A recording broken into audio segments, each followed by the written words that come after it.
I've decided to list my car on Turo, and I will be taking you along with my experiences, how much I made my first week, and yeah.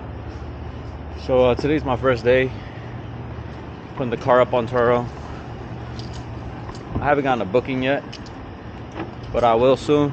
I've had this car since 2019, right after high school. It took me everywhere I needed to go because now that I'm done with college, I don't really use the car as much. I just like use it to like get food or something, drive around, see friends here and there, but like really I don't really use the car as much as I used to in college. And bro, guys, look at this. Yo, NYPD, yo, what the fuck, bro?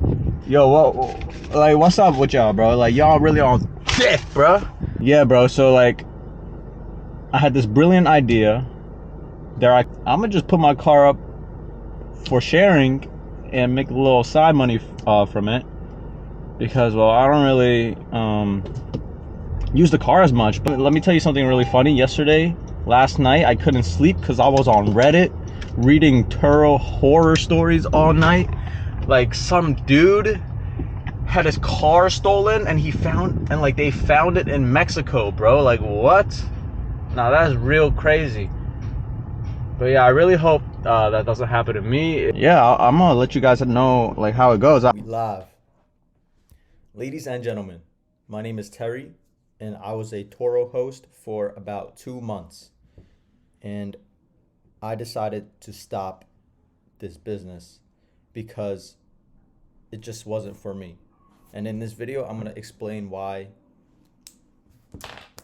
this business was not the right fit. So in 2024, I did Turo in August and in September, and I made $600 in those 2 months, which is nothing. It's like nothing, basically. And I have a list here that I'm going to go over, starting with guests. So on Turo, there are a lot of guests, and you'll meet a lot of new people, and there are really kind people that you will meet that will respect your car and treat it like you would treat it. But there are also guests that are very careless with your car. And thankfully for me, nothing happened, like nothing bad happened. Nobody got into any accidents in my car. No scratches or anything. But there are certain scenarios that just are quite annoying, like when the guests forget to pump the gas back and fill the gas tank back to where it was, and then they'll just bring it back, and you would have to go out of your way and repump the gas and like charge them for it. And it's just like time consuming, you know? It's just like a slight hindrance. And there was this other time where guests wouldn't be on time, and you would have to like wait for them like an extra 30 minutes or something. And it's just annoying, you know? Like, why do I have to wait extra time? Because time is precious. Like, you don't want to be waiting at all. And there was this one scenario where a guest went over the time limit. Like, they were supposed to bring the car back by 10 p.m. and they were late, and they ended up coming back at 11 p.m., which is like an hour late. And you know, you have to like stay up and like wait for them to bring the car back. Like, what if I wanted to go to sleep, you know? Or what if I had something to do in the morning? Or what if I had somewhere to be, you know? So it's just like very time consuming. That's like a main deal breaker for me. And then for insurance and vehicle protection, so I was on the 60 plan. I believe it's because I have an emotional attachment to my car. So if anything happens, I don't want to be, you know, screwed. So I went with the 60 plan. and I was making about like $50 per day for my car, which is like all right. So if we do the math here, 600 divided by 50, I rented it out for like 12 days and I decided to stop.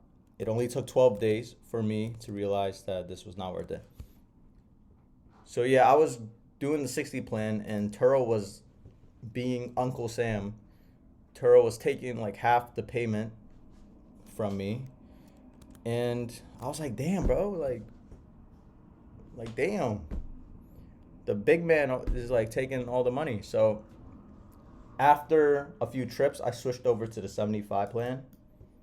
And basically every trip that I took on, I was like fingers crossed, hoping nothing bad would happen. Because if something bad happens, you're pretty much shit out of luck. Like, it doesn't include reimbursement for hosting income loss, blah, blah, blah, whatever.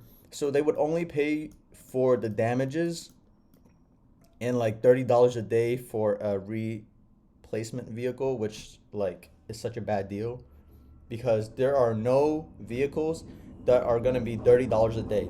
So you're going to have to use their platform and spend extra money to get a replacement vehicle because it will be hard for you to find something that's $30 a day. You know what I'm saying? So you basically have to pay out of pocket. And then there's a $250 deductible from the from the repairs. So you have to pay that out of pocket too. And you only earn 75% of the trip. So they take a 25% fee, which is insane. So yeah, this is so not worth it. And then the 90 plan, I guess, if you get into a bad accident, you know, with your car, something happens, you're paying a 2,500 deductible, which is basically you're cooked. You know what I mean? You're cooked. So like the insurance and vehicle protection plans are really bad. The fees are insane. So earnings, I pretty much went over the earnings. So I did 600 in 2 months, which is despicable. Like 600 in 2 months. Oh my god, so not worth it. And then seasons refers to like winter, summer, spring, and fall, right? So there are certain seasons that will earn you a lot more money than others. Like in the summer, people tend to pay more and book more. So if you're planning on doing Turo, probably summer is like your best season to do it in. And I did it during the summer and it was still so bad. Like, if you imagine what it would be like in the winter where nobody's like traveling, nobody's vacationing, no one's going anywhere, you're probably going to get zero bookings. And other than on top of that, they're probably going to pay less. So you're going to make less money overall, less bookings, and yeah. So moving on to competition, right? So there are people on this platform that will list their vehicles for like $40 a day or like very low, you know what I mean? Like they will list it for like whatever. Like I don't know. I don't know why that would I don't know what they're thinking. Like why would you do something like that? Like why would you list your vehicle for 1 day and 200 miles total for $40? Like what? Like that is just like down bad behavior. Like I could never do that cuz like my vehicle's my baby, you know? Like I have a emotional connection to my vehicle and I would not list my vehicle for less than $80 a day. So I only took on bookings, which was like around $80. And after the Turo fees, I would be getting like $50. And you see where I'm getting at. Like 3 days for $76. I made $223. And then Turo took $90 and left me with $130. Like, you know what I'm saying? Like what? Like, come on, gang. And then the expenses. The expenses is like getting car washes, right? Because you don't want to give your car to a guest and your car's like all dirty and like got bird poop all over it. It got like dust and stuff all over it, right? So every after every booking and before every booking, I would take my car to the car wash. So I bought a car membership and it was like $60 for a month or something. And it's like whatever, you know? Like it feels good to wash your car, have it look all sparkly and clean and everything. But the worst part is going to the car wash and sitting through the car wash. Like that is the worst part. Because the only car wash that offers memberships around me is like in Queens and I live in Brooklyn. So I have to drive 30 minutes to Queens to get the car wash, sit through the car wash, and then come home.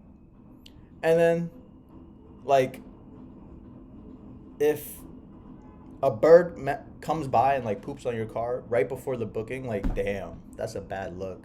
Like I just took it to the car wash. Like it's so bad. It's bad. So yeah, the expenses is pretty much just like the car wash and like the oil changes and mechanical maintenance. Like I had to get a tire changed. I had to get my brakes changed, which was like 200. The tire was 200 and then an oil change was like 100. So yeah, it was like adding up. And Turo doesn't give a fuck about you. Like those expenses, you're paying for it. You know, the wear and tears, you're paying for it. If someone's like if you're listing your car on Turo and you know the oil light comes on and say, "Oh, it's time to get an oil change." They don't care. You're paying for it. So yeah, they dead ass don't care about you. And then the time. This is my biggest deal breaker. It's very time consuming. Doing the meetups, getting the car washes, and then like maintaining the car, like keeping the standard for your guests. Like I understand the necessities of that because as a guest myself, when I book cars, I expect the car to be sparkly clean. I expect it to look good. So as a host, I would do the same, you know? It's just very time consuming and it's just not for me because I like to have my freedom and be able to do whatever I want any time of the day and have money coming in while I sleep. And this is not one of those business models. So it's very, very time consuming. And I know some people would say like you could just do the lockbox thing and put the key in the lockbox and just have them do the meetups themselves. Like yeah, you could do that, but it's a gray area because like that means anyone can come by with the lockbox, right? And like let's say someone gets the code to the lockbox and they take the key and they steal your car, you're cooked. You're actually cooked because Turo doesn't cover that. They do not cover that. Like let's say you gave the code out to someone and then they booked the trip and then after the trip is over, they give the code to somebody else and they come and take the key and then take your car away. You're done for. Like you're out of a car. And Turo insurance only covers during a booking. So anything that happens outside of the booking is out of their hands. And this scenario where someone comes by and takes the key is very like feasible. And I'm not saying like it's gonna happen. I don't know if that's ever happened, but I've read a lot of Reddit posts like of people having their cars stolen, and it's just like something I think of every time I like rent out my car. Like that is a nightmare. You do not want your car stolen. And finally, weekend versus weekdays. So there's this thing on Turo. It's like the seasons where the weekends tend to be booked more and tend to be booked for more, if that makes sense. So while I was doing Turo on the weekdays, I would get to like, I would get almost no bookings. And the bookings that I do get, they're probably gonna be around like $50 or less. So I walk away with $30 after the fees because of the competition and because nobody's like traveling on the weekday. People are probably at work and doing their own thing, and nobody is booking cars on the weekdays. So it's very slow on the weekdays, and your best bet is to be booked for the weekend. So yeah, it's a tough business model. It's very tough. And yeah, that is my story of being a Turo host. It was very bad. I do not recommend it. But I know there's people out there that are making a living off this, so I don't want to knock their hustle. Like I know that there are people out there that are making it work, right? So it is possible. But yeah, thank you for watching. That's my side of the story. I would not be doing this again. I am going to stick to e-commerce. Goodbye. Peace.